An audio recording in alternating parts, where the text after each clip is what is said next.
So the goal is to provide you with 5 steps to take away and adopt an overall low toxin way of life so that you can support hormone balance and whole body health.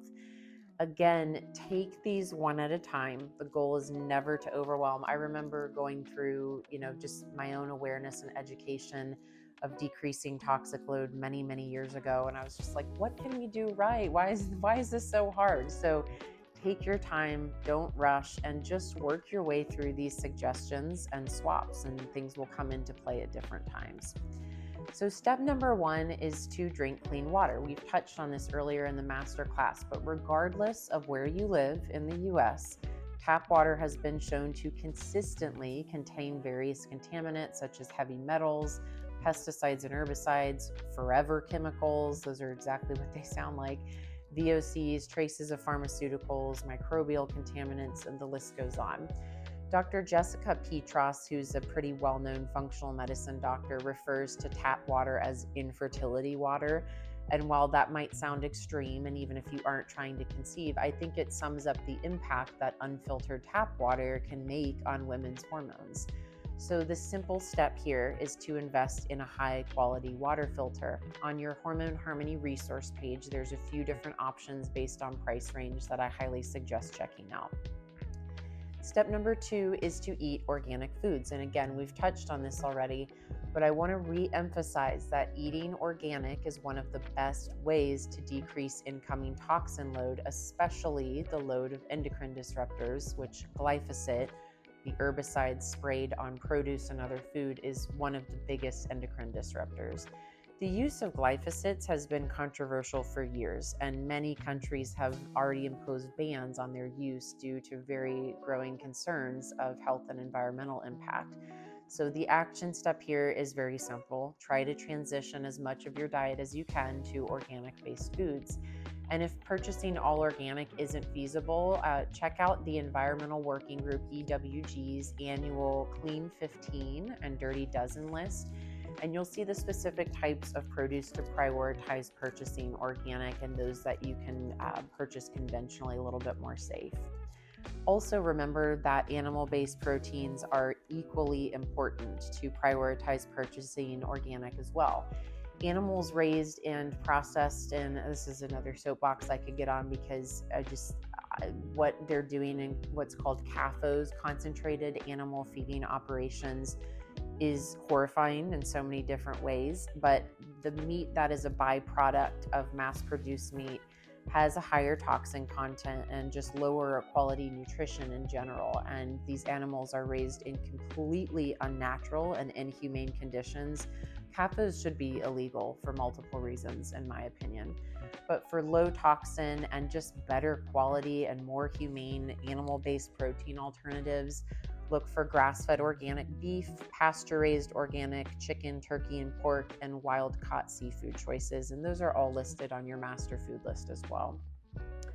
Step number 3 is to mitigate your microplastic use. Often an overlooked contributor to women's health and general toxin reduction, microplastics are very important to have awareness of.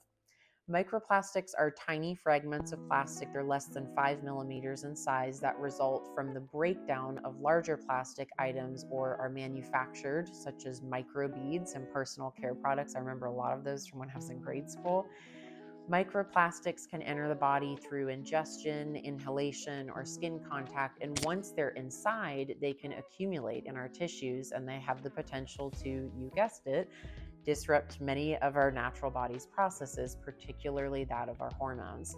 Many microplastics are again categorized as endocrine disrupting chemicals.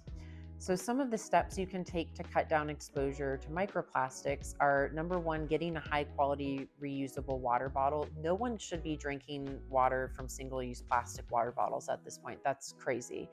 There's such a crazy amount of waste generated from those, plus toxin load. So there's step 1. Avoid single-use plastics like straws, cutlery, and bags, and then choose glass or stainless steel food containers. You want to avoid plastic food storage and plastic Tupperware, especially for hot foods or liquids, because that heat can cause the plastics to leach into the food. Never microwave food in a plastic container or plastic bag. Those steamed vegetables in plastic bags, no bueno, because those, again, microplastics can very easily leak into your food as a result of the heat. Step number 4 is forget the fragrance. While I am all for incredible aromas, I love scent, there is simply no role for artificial fragrances in women's health. Artificial fragrances are found in everything ranging from perfumes and candles to laundry detergents and cleaning products. And while they may smell pleasant, and we're taught to believe that if something smells good, then it's clean, which is not true, these synthetic scents are typically far from harmless. Most artificial fragrances are made up of a cocktail of chemicals, many of which act as endocrine disrupting chemicals. Not to mention that the fragrance industry has one of the most heinous track records of animal testing and comes with major ethical concerns. It's a lose-lose industry when it comes to both integrity and health. The steps to take here include swapping out any products that have synthetic fragrance. So those might be candles, again, air fresheners, perfumes, laundry detergents, and look for fragrance-free alternatives or products that only use essential oils as fragrance. The last step here, and this is a big step, and again, this takes time, so just be patient as you work your way through this, is to clean up personal care products and household cleaners. Conventional personal care products like shampoos, lotions, deodorants, makeup, and then common household cleaners very often contain toxic chemicals that, again, disrupt our hormones and build up this toxic burden we've been talking about.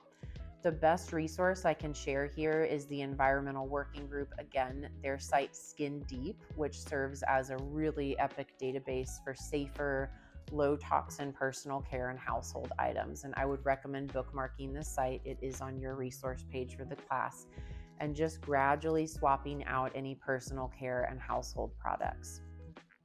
I'm very aware that reducing toxin exposure definitely requires a mindset shift and a commitment to change, but the benefits are profound for your health.